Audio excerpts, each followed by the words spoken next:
factor, while my colleagues on the other side are taking the anti-woman stance of incentivizing abortions.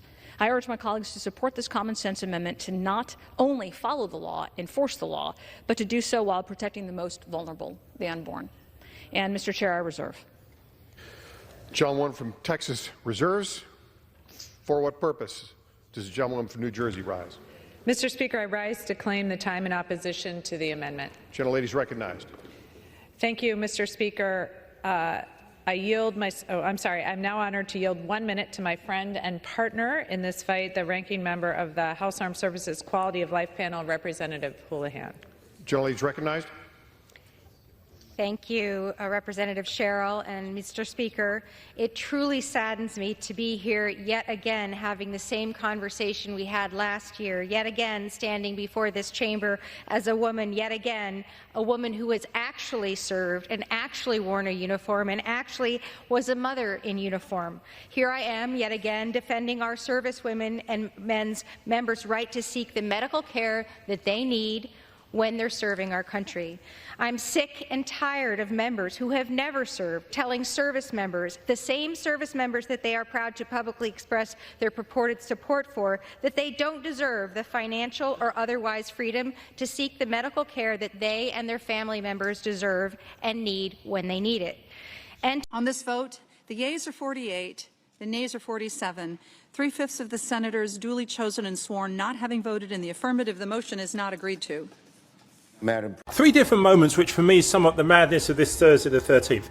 Jake Tapper, just this ongoing story of Clarence Thomas and co.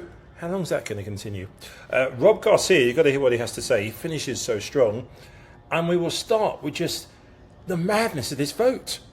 What's happened to the Republican Party? They've lost the plot. Women are dying. Right now. Today. In America. Blocked from emergency rooms because Republican laws banning abortion make women and their doctors into criminals. Laws that ban abortion even in cases of rape, incest, or the life of the mother. The Republican candidate brags he ended Roe v. Wade. For 54 years, they were trying to get Roe v. Wade terminated, and I did it, and I'm proud to have done it. Republican leaders brag about how they'll pass a national ban. The states where Republicans are in power keep making things worse. They want to ban IVF, ban birth control, take away women's right to travel, and monitor their most intimate, private information. No matter where you stand on abortion, no one wants women to die. So why do Republicans act like that's exactly what they want? On this vote, the yeas are 48, the nays are 47. 3/5 of the senators duly chosen and sworn not having voted in the affirmative, the motion is not agreed to. We can document and celebrate drag shows on military bases, and they've been celebrated since the 1800s and through both world wars. The USO and Red Cross hosted drag shows during World War II.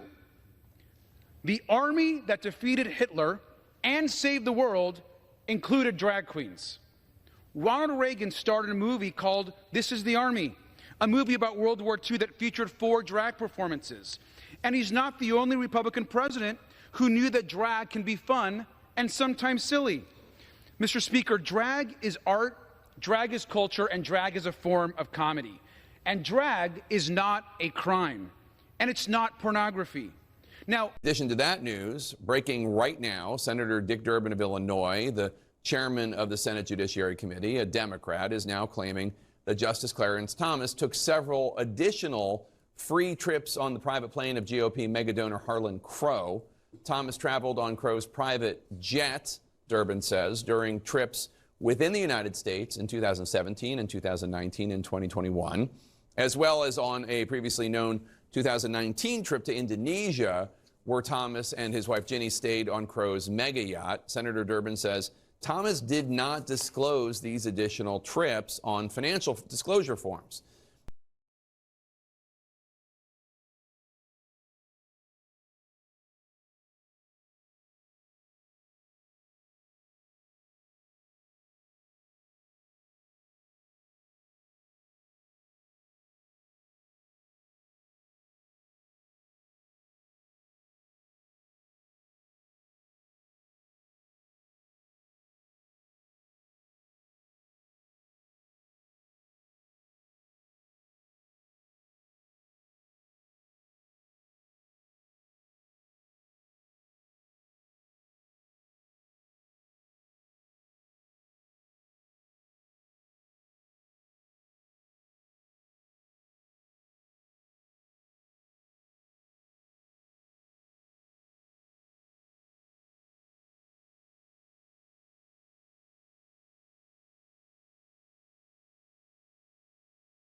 This is one of those issues that I say has tripartisan support.